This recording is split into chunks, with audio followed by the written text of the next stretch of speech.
Hey guys, and welcome. With Season 4 of Battlefield 2042, there were again a lot of changes made that are not very obvious, fly completely under the radar, or were not even mentioned in the patch notes. So as usual, I will go through everything in this video and show you the most important changes you need to know. And the first point here are two new minimap scaling options that you can find under Display and then Minimap. One of the new options is that all minimap icons scale with the view distance, and this is enabled by default, so when you zoom in or out, your soldier icon, the icons for your teammates, spotted enemies or any gadgets will be scaled alongside of the map itself. When you turn it off, all icons will keep their size no matter how far the map is zoomed in or out, and this default size of the minimap icons can be set with the second new option, and this one is a few lines further down the list and is called Minimap Icons Scale. This is set to 100 if you haven't changed it yet and can be increased to 200 or lowered to 50. So if you feel like you can't see enough on your minimap or the icons are too big, you can adjust this with the new options.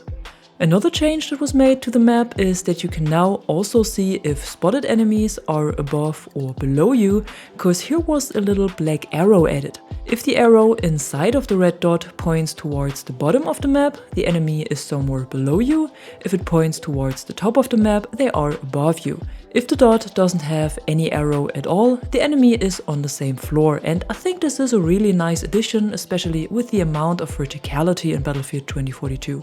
Something else that was added with Season 4 is the ability to spawn outside of a vehicle, at least for the new CAV Brawler. This mechanic was available back in Battlefield 5, but for all vehicles, and I still hope that it will also be added to all other vehicles in 2042, or at least for the transport vehicles. However, you can identify the new mechanic with this little green icon in the deploy screen, and when you select it, you will spawn on the outside of the Brawler. But this only works when all seats are taken. If there are still empty seats available inside of the vehicle, then you will be deployed there, and the icon on the map will show the vehicle as usual and not the insertion icon. And then just a small new XP event in between. When you use the new SPH Explosive Launcher and you hit an enemy directly with it, you will receive a bonus of 5 XP. This can be a bit challenging sometimes, but definitely fun to watch if you're not at the receiving end. And it's not available for other gadgets or weapons, of course, but just so you know that you get a few more points when you hit your enemies' bodies and not only the wall next to them. Then there's also one of the old gadgets that got a little overhaul with the update, and that's the AT mine. Because here there was a visual change made that makes the mines blend in with the surrounding terrain a lot better, so they don't stick out from the ground so much. But this also means that on some surfaces they are almost invisible. In grass, on roads or on dust they are definitely harder to see now, but when you have ground that was already hit by an explosive or is damaged, like this part here, the mine really sinks in and is almost impossible to see. I'm not sure if this is intended or not, but it will definitely have an impact on the game and might lead to some frustration for tank drivers. A gadget that was adjusted to the enemy's advantage, on the other hand, is the Claymore, because here there was the radius of the explosion changed from 360 degrees to roughly 180. Before the update, the mine dealt damage to the whole surrounding area and would kill everyone close to it, but now it only deals damage towards its front, and you can see this perfectly here in the example. The soldier in front of it gets killed, while the one at the back of the Claymore receives 0 damage. And you can also see the visual effect of the explosion that is only on one side. A pretty good change in my opinion, and definitely eliminates a lot of frustration. A bit more frustrating, on the other hand, is the new nerf to Liz and her missile launcher, cause with update 3.2 back in January, her rockets got a lot more range, velocity and agility, and I found that this was a pretty good attempt. Surely not perfect yet, and the range was a little bit too high, but it was the right direction.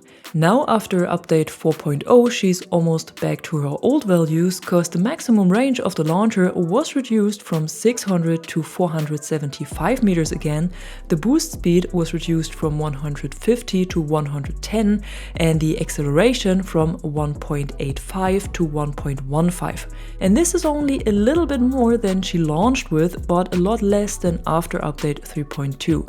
The agility was also reduced again, which is especially noticeable and pretty annoying on console or when playing with controller on PC, and it got a lot harder again to successfully hit vehicles. I'm not sure if there will ever be a perfect sweet spot for Liz, and I can imagine that it's hard to balance her out and still give vehicles a fair chance, but the last update was a step back in my opinion.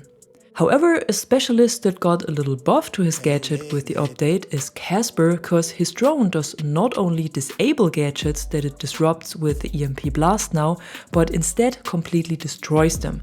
So when you log on to Boris Sentry Gun or Blasco's infiltration device for example, and then give it an EMP blast, they will be removed from the map. Same goes for the insertion beacon or AT mines. And if you have several gadgets close to each other and you destroy one of them, the blast will destroy all others as well. So a very useful mechanic, especially as counter for gadgets like Blasco's new device or Iris Sentinel that are often hard to reach with grenades or bullets. Another specialist related change that was made is for the med pen, the class gadget of the assaults, because they can carry a maximum of 2 now instead of 1, but only after resupplying. This means you will still spawn in with 1 med pen in your inventory, but at an ammo or med crate or at Angel's supply drop you can get a second one. If you already used up your first med pen and you resupply yourself at one of the crates, you will only receive a 1 per cycle, so you have to wait until you can interact with the crate again to get the second one. But Angel's supply drop will give you 2 med pens at a time. This gives the assault specialists a higher chance of survival at the front lines, but makes especially Zane with his health regeneration trait even stronger. Something else that was made a bit stronger with the update, even though it is actually a bug fix and not an improvement, are the 2 vault weapons MTAR 21 and M416. Before the patch, both weapons had an incorrect headshot multiplier when using the heavy barrel attachment, cause this value was only at 2 instead of 2.15, but now it has the correct value. In addition, the MTAR also has the correct recoil, dispersion, bullet velocity and rate of fire when using the heavy barrel now, so if you played this weapon before the update and it felt like something was off with the heavy barrel attachment, then you might want to check it out again now. And something else I can highly recommend to try after the start of Season 4 is the PP29 with a new legendary cosmetic. Cause like I explained in my last weapon tips video already, all legendary weapon skins change the style of one specific optic. And for this new PP29 skin, it's the Mall Hybrid, an optic that probably not many players would use on an SMG. But here it seems to fit pretty well, especially with the different style of the new skin, cause it does not only give the 3x scope of the Mall Hybrid a much clearer picture, but also adds a holo optic on top of it instead of the usual fusion sight. And in general, both optics are also much more zoomed in, so you can see more inside of them and have less of your surroundings, which is pretty helpful especially for the zoom scope. If you haven't recognized this yet, be sure to give it a try. And what you should do as well if you are a completionist like I am, is to check your player card overview, cause here there were some more cards added with the new season that can be unlocked by playing the new weapons, gadget, vehicle and specialist, but also one that might fly a bit under the radar, and that's the home front player card for the new map. And while all other cards will most likely be unlocked on the side while playing, you might not unlock the card for the map if you never play Conquest. Cause the task you need to do is to jump into the construction tunnel on Flashpoint that is objective D1, but on Breakthrough this area is not accessible. So if you want to unlock the card, just hop into a match of Conquest and jump into the tunnel. And if you don't want to do this in a normal match, cause there might be people down there waiting to shoot you, you can now also unlock all of these player cards and player card tags in portal modes against AI. But what's even better is that weekly missions and weapon and attachment unlocks work over there as well since the last update. The only requirement is that you don't touch anything in the portal editor except for the map rotation and the AI type, and even here there are 2 things you should be aware of.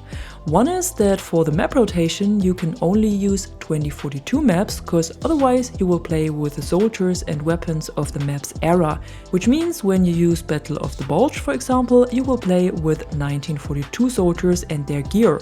And if you would change this to 2042 specialists and weapons in the restrictions tab of the editor, your kills won't count towards unlocks and missions anymore. And for the AI type, you are only allowed to use PvP AI and not PvE AI, because PvP is only used to fill up an empty lobby and gets replaced when normal players join the server, but PvE is always present and cannot be replaced. So only PvP works for moderate XP, otherwise your experience will have restricted XP again and no progression on weekly missions. But what you can do if you want to stay alone on your server or only play with a handful of friends and no random players is adding a password when you host the server. So this way the AI won't be replaced because no one else can join in. If you don't want to create your own experiences or you never used the portal editor before, you can also run one of my codes, and this is AA6HW8 for a rush mode with the 4 seasons maps Exposure, Stranded, Spearhead and Flashpoint, AA6CS3 for the same map rotation but in the mode Team Deathmatch, and AAXJBJ for Conquest and again with the same maps. Breakthrough is unfortunately not available in the editor, but I think Rush is also a good alternative to it. Just insert one of the codes at the Experience Code tab in Portal and host a server. I know Conquest and Breakthrough can also be played against AI via solo and co-op matches, but here you won't get weekly missions progress. And I also heard from a lot of players that after the start of Season 4, their kills towards attachment unlocks are not counting anymore over there, so you might be better off using Portal now. And at the end, one thing that was added to the game with the update but already removed again, and that's the 40x Longshot Scope that was only available for a few hours for the DXR, SWS, NTW, Rorsch and SVK, and could be unlocked by doing kills with the respective weapon on a range of 250 meters or more. But according to community manager Tom Stratman, the scope was not planned to be released with this update already, so they disabled it again and it will make a return with either the next update or the one after. And that's it for today, just your usual overview of everything that was added with the last update to Battlefield 2042, and if you enjoyed this video, be sure to drop a like or a comment below and subscribe to the channel to stay tuned for more Battlefield content. Until then, thanks for watching, I'm the Catwoman and you are awesome.